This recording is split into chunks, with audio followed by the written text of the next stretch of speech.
आसमान में एक बहुत ही सुंदर परियों का देश था। उसमें सब परियां एक साथ सुखपूर्वक जीवन यापन करती थीं। रश्मि परी वहाँ की रानी परी थी, जो बहुत ही दयालु और शांत स्वभाव की थी। पास ही के देश में एक चुड़ैल भी रहती थी, जो परियों से बहुत नफरत करती थी। क्योंकि चुड़ैल सुंदर नहीं थी, वो भी परियों की तरह खूबसूरत दिखना चाहती थी। ये सब परियां कितनी सुंदर दिखती हैं। मुझे भी इतना ही सुंदर दिखना है, चाहे कुछ भी करना पड़े।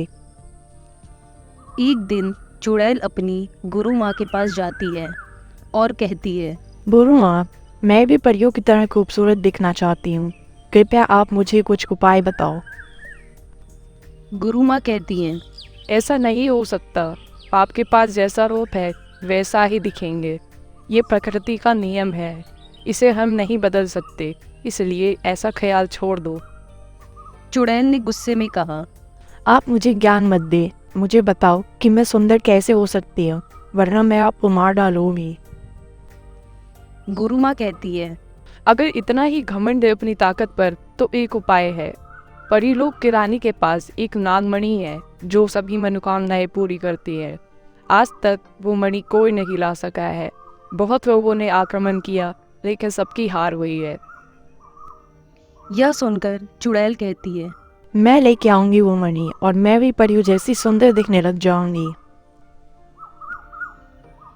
यह सोचकर चुड़ैल अपनी एक सेना तैयार करके परीलोक पहुंच जाती है।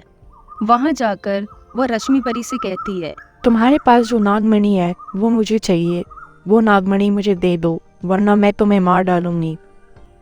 तभी रश्मि परी कहती है, तुम क्या मूर्ख हो जो नागमणि लेने आई हो?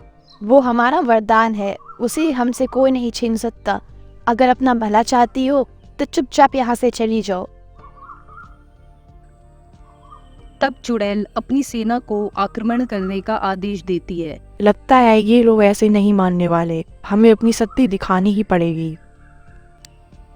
इसलिए वे सब महल और रानी पर आक्रमण कर देते हैं। परी भी अपना शस्त्र उठा लेती है। दोनों सेना में लड़ाई होने लगती है। अचानक चुड़ैल परी पर जादू से हमला कर देती है, जिससे परी बेहोश होकर गिर जाती है। पता चला हमारी शक्तियों का। अब उस नागमणि को कोई नहीं बचा सकता। बहुत जल्द मैं दुनिया की सबसे खूबसूरत चुड़ैल बन जाऊंगी। चुड़ैल तब नागमणि लेने के लिए महल के अंदर जाती है। जैसे ही वह नागमणि छूने की कोशिश करती है, तभी वहां नागिन आ जाती है, जो उस नागमणि की रक्षा कर रही होती है। नागिन चुड़ैल को पकड़ लेती है। तुम्हारी हिम्मत कैसे हुई नागमणि को छूने की? मैं तुम्हें नहीं छोड़ूंगी। चुड़ैल चिल्लाती है, मुझे छोड़ दो, मुझे जाने दो, मुझसे गलती हो गई। अब मैं कभी नागमणि लेने की कोशिश नहीं करूंगी। तभी रश्मि परी को होश आ जाता है। वो चुड़ैल के पास जाती है और बोलती है, शायद तो जानती नहीं है, इसकी रक्षा हम नहीं, ये नाग माता करती हैं। हम सब इनकी पूजा करते हैं। अब इनके गुस्से से तुम्हें कोई नहीं बचा सकता। फिर सब परियां वहां आ जाती हैं। तभी नागिन चुड़ैल को काट लेती है और चुड़ैल तड़प तड़प कर मर जाती है।